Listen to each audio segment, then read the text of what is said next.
ahora. Bien, cambiamos de tema.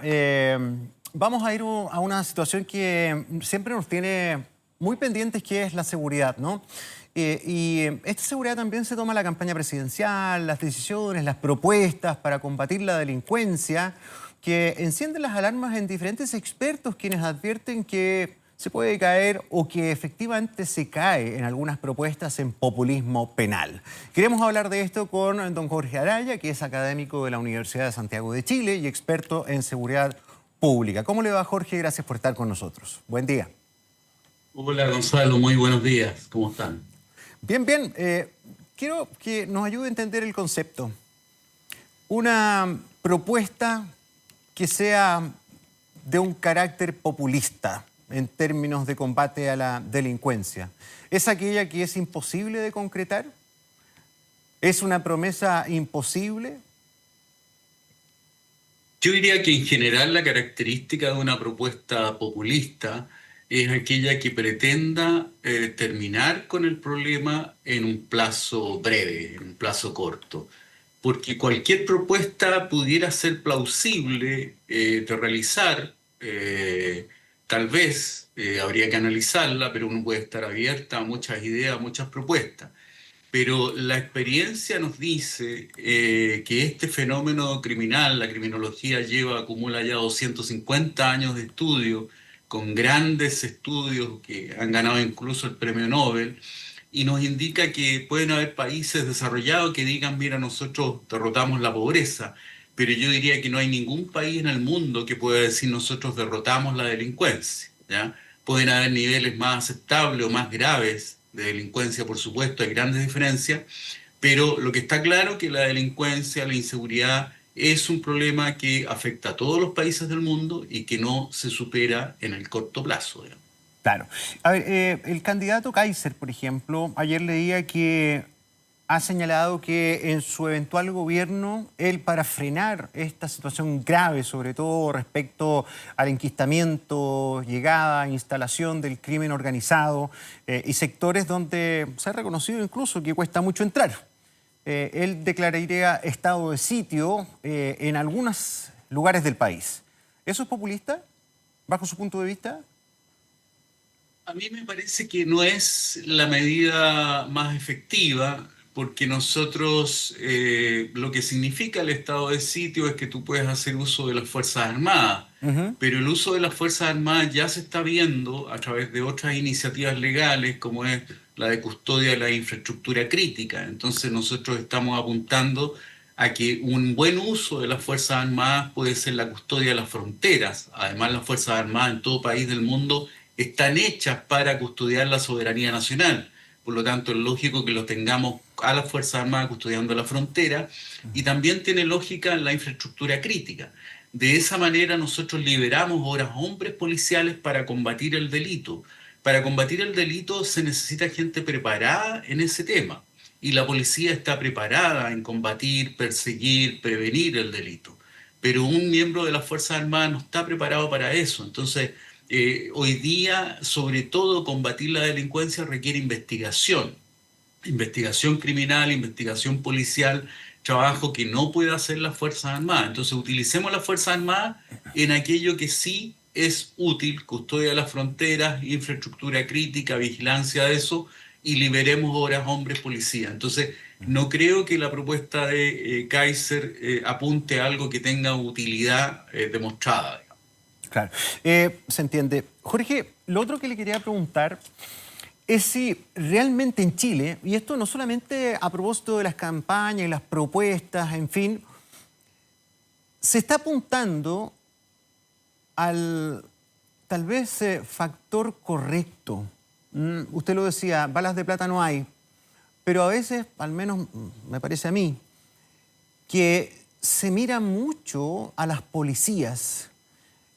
Se mira mucho como objetivo fortalecerlas en términos de sus capacidades, de sus recursos, de su forma de proceder. Bueno, hay mucha cosa que resolver ahí que todavía no está resuelta, las reglas del uso de la fuerza y una serie de situaciones. pero me da a veces la impresión que el foco debería estar en otra cosa.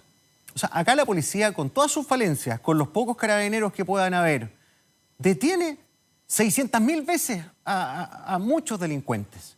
Hace igual la pega dentro de sus capacidades, lo mismo la PDI. O sea, hemos tenido casos, yo me acuerdo, en la región del Biobío, de un tipo que tenía 185 detenciones. Entonces, ¿no será mejor mirar, sin descuidar a las policías, por supuesto, pero mirar que el fondo del asunto está en cómo está funcionando el Ministerio Público, cómo están funcionando el trabajo de investigación de los fiscales, quién fiscaliza la fiscalía, el grado de autonomía que tiene, el sistema carcelario?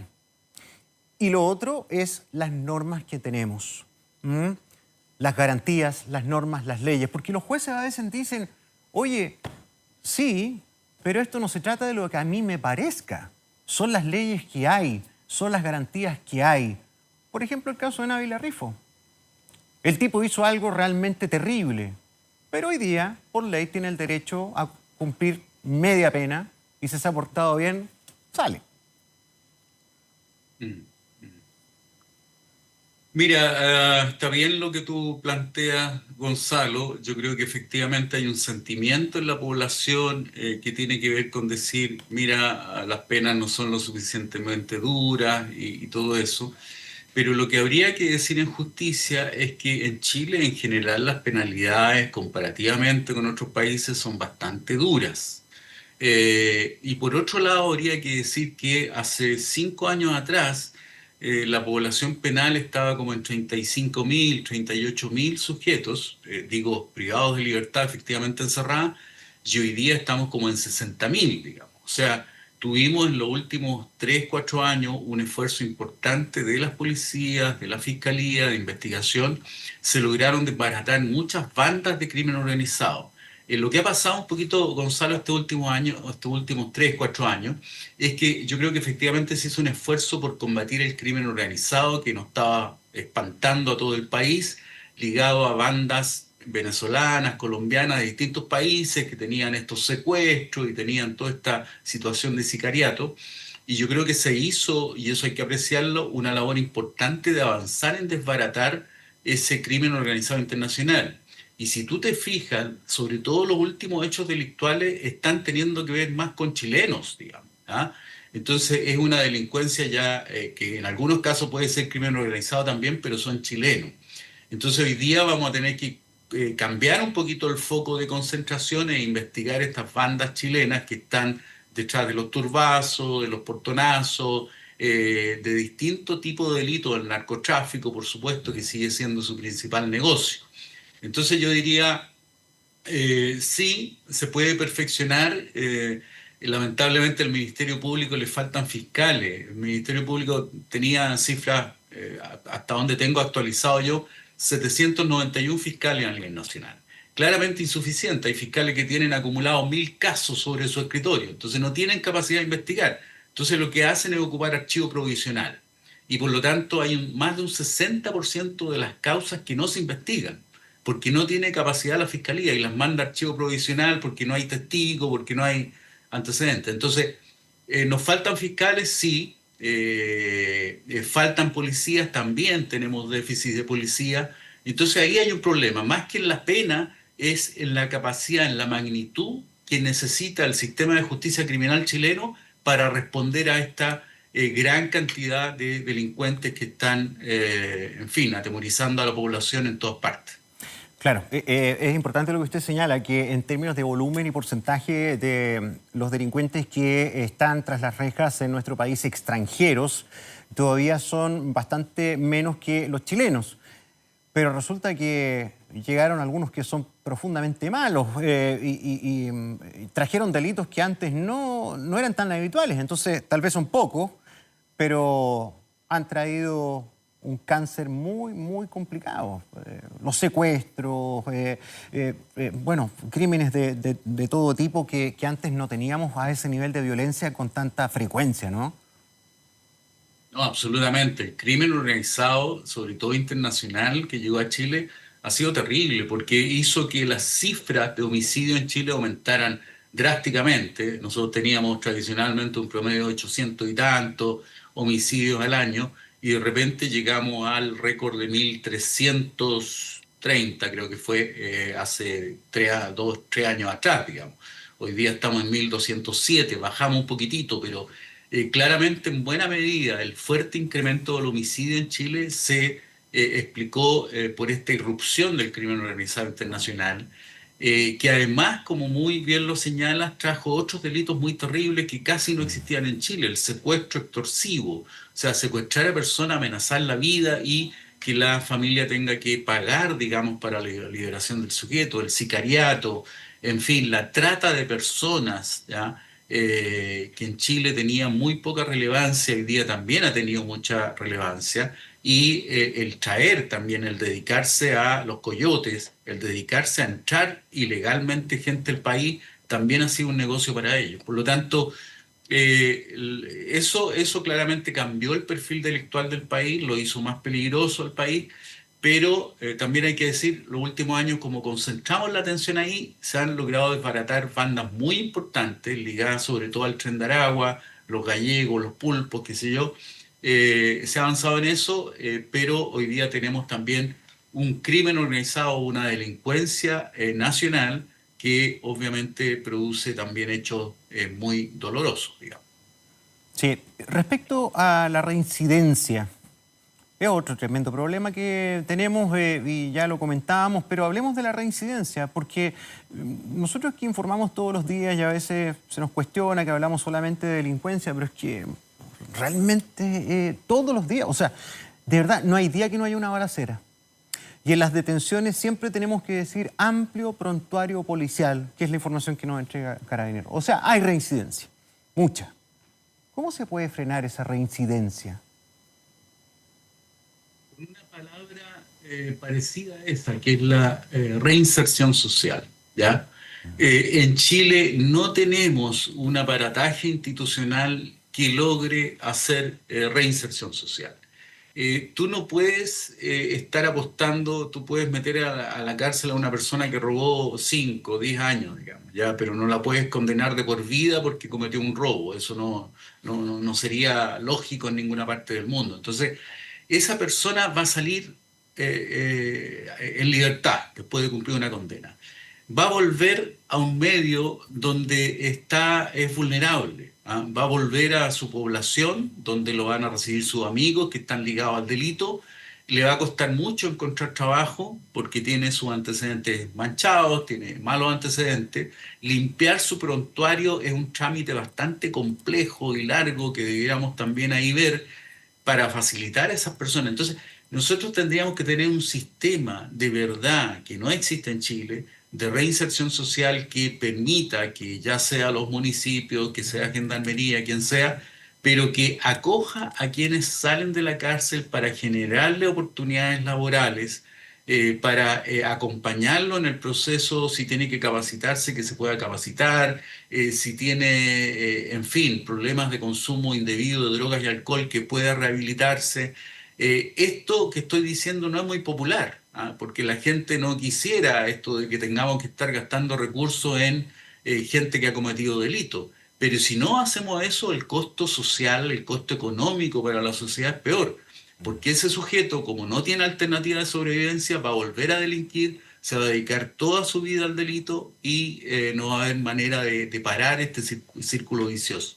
Por lo tanto, Gonzalo, te digo, el desafío está en que el país tenga que invertir en algo que prácticamente hoy día no existe, que son políticas públicas, instituciones dedicadas a la reinserción social, para que ese sujeto, sí, al salir de la cárcel, tenga oportunidades de elegir el camino correcto, digamos. Hay una mirada también. Lo que usted señala es un análisis que yo creo que mucha gente puede compartir, pero otras pueden discrepar, en el sentido que la gente está súper cansada. La gente está cansada de perder derechos, en definitiva. O sea, en cualquier parte hoy día están ocurriendo delitos, pero sin duda en los sectores más vulnerables es donde se han enquistado las bandas peligrosas. A veces dominan una cuadra completa, generan clientelismo, imponen su cultura, que normalmente es bueno, una cultura delictual, una narcocultura que impone el miedo, que a la gente la obliga a guardarse. O sea, yo he conversado con muchas mujeres, de verdad. Me ha tocado ir varias veces a un paradero que está en Providencia con Tobalaba. Y hay muchas señoras y señoritas que vienen fundamentalmente del sector sur, salen de noche, porque tienen que tomar la micro de Paradero Santa Rosa, muy lejos, de noche, para llegar a las 7:30, un cuarto para las 8, al sector de Los Barnechea. Y ellas me dicen, usted no sabe con el miedo que yo salgo. Sé perfectamente quiénes son, pero en cualquier momento me puede pasar algo terrible o a mi hija. Entonces, la gente cuando escucha esto de las oportunidades, esto de la reinserción, a veces se cansa también, porque en el fondo quiere mano dura. Entonces, ¿dónde está ese delgado límite, ¿no?, entre la mano dura necesaria y el populismo? Mm. Mira, yo no creo que hacer prevención y hacer reinserción sea incompatible con hacer el trabajo que por obligación legal tiene que hacer un Estado. Todo Estado, por definición constitucional, legal, tiene el deber de garantizar, de luchar por la seguridad de sus ciudadanos. Por lo tanto, yo creo que la Policía de Chile tiene que mejorar, digamos, la persecución penal, el Ministerio Público tiene que hacer bien su trabajo, los jueces también, Gendarmería, en fin, todo ese trabajo lo tenemos que hacer, ¿ya? Y tenemos que mejorarlo. Pero el hecho de hacer prevención y reinserción no es porque seamos buenos o queramos tratarlos con el pétalo de una rosa, digamos, sino porque económicamente es conveniente. O sea, en términos racionales, digamos, vamos a ahorrar muchos recursos. Hay estudios históricos que señalan que siempre la delincuencia en cualquier país del mundo se explica por un pequeño porcentaje de la población que toma ese camino. Y ese pequeño porcentaje de la población, que puede ser un 2% o mucho menos, digamos, explica la delincuencia durante décadas, porque reinciden, son los mismos de siempre, digamos.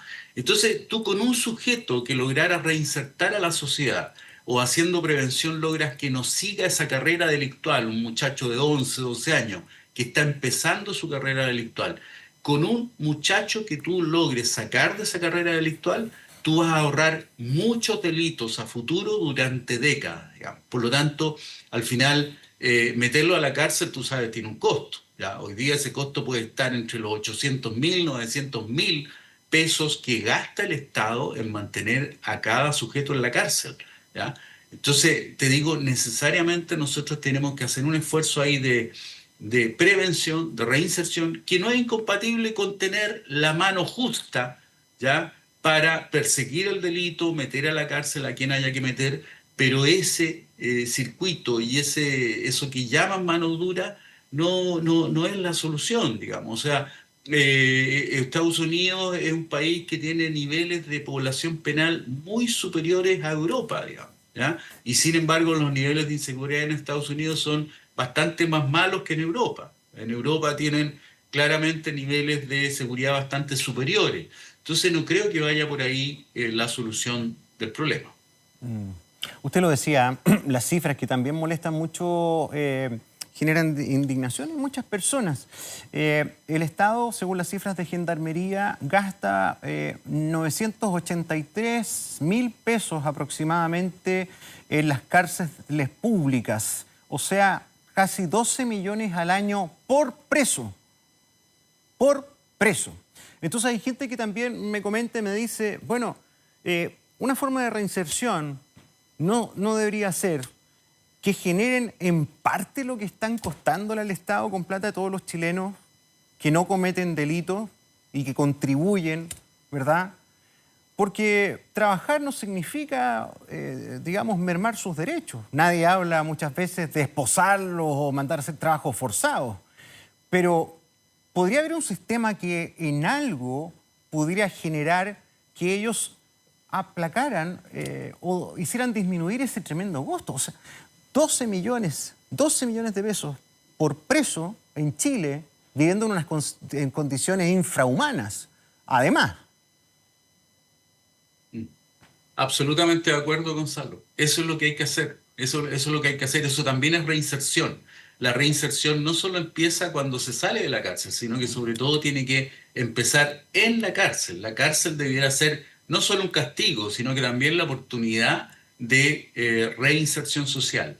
Entonces, eso requiere recursos. Hoy día existen programas en las cárceles chilenas, pero son programas que, como hay pocos recursos, tienen la capacidad de un programa piloto. Así son unos poquititos cupos, digamos, para unos pocos presos que tienen buen comportamiento, entonces ingresan a un taller de carpintería, un taller de artesanía, de lo que sea. Claro. Pero Pero arreglan eso habría que hacerlo guitarras, masivamente, o sea, habría que tener efectivamente inversión en las cárceles sí. para generar ahí trabajo productivo y que los tipos puedan desarrollar ese trabajo primero para reinsertarse socialmente, aprender un oficio, pero también para que ellos tengan que ayudar a costear, digamos, lo que le está significando al Estado todo este esfuerzo. Exactamente, porque para muchos de ellos la cárcel es su hábitat y no significa necesariamente un pleno castigo. Entonces comienzan a ser un costo realmente ridículo para nuestra realidad. O sea, no puede ser que el Estado de Chile se esté gastando más plata en un preso que en lo que le damos a un niño para que estudie y tenga otros derechos importantes como la salud. O sea, es realmente una cosa muy distorsionada, incongruente. Y si nosotros pensáramos, por ejemplo, que nuestras instalaciones penitenciarias tuvieran estos recintos y estas capacidades de entregar herramientas laborales ahí mismo a los reos de buen comportamiento o de menor peligrosidad, que hay muchísimos, pues. O sea, hay muchos presos que no son condenados por crímenes de sangre, que tienen penalidades más bajas, que no son tan peligrosos. Pero ¿qué pasa con la alianza público-privada? ¿Qué pasa, por ejemplo, si se conversara con el agro, a lo mejor, el agro, temporada de empaque? Que se pusieran a llenar de cajas los duraznos, la uva cuando va llegando. O sea, prestar un servicio en los que puede contribuir a su costo, que es alto, y tal vez un porcentaje que lo destinaran a su hijo, a su mujer.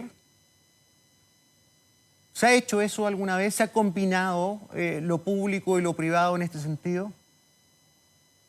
Sí, mira, años atrás, cuando estaba la entonces Soledad Alvear, ministra de Justicia, y ustedes saben que Gendarmería está a cargo del Ministerio de Justicia, ella impulsó mucho estas alianzas públicas-privadas y se logró que algunas empresas importantes se instalaran en recintos penitenciarios, instalaran sus talleres, digamos, ¿ya?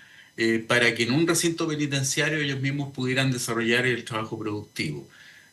Algo de eso dio resultado, pero luego las empresas, al parecer, no lo consideraron del todo conveniente, las condiciones que se les ofrecían, y muchas de ellas se retiraron de esos convenios, de esos esfuerzos.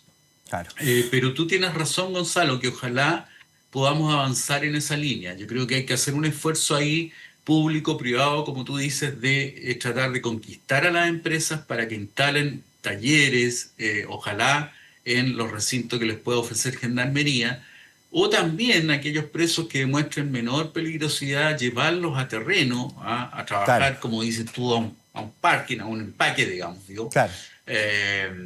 Pero bueno, eso también requiere muchos recursos, requiere una Sí. infraestructura de traslado, de vigilancia, como te digo, y una limitante que tenemos Sí. en Chile es que vamos a tener que destinar muchos más recursos del presupuesto a materias de seguridad y justicia, porque Así es. como nos creíamos un país tranquilo hace 20 años atrás, Eso ya los cambió. recursos Sí. que ha venido destinando Chile son pocos, digamos. Entonces hay que destinar más recursos para tener este tipo de iniciativas que estamos conversando. Muy bien, Jorge, muchas gracias por acompañarnos en esta larga conversación de un tema que es tan relevante para todas las personas. Que tenga muy buen día. Un agrado, Gonzalo, que esté muy bien. Igual usted. Chao.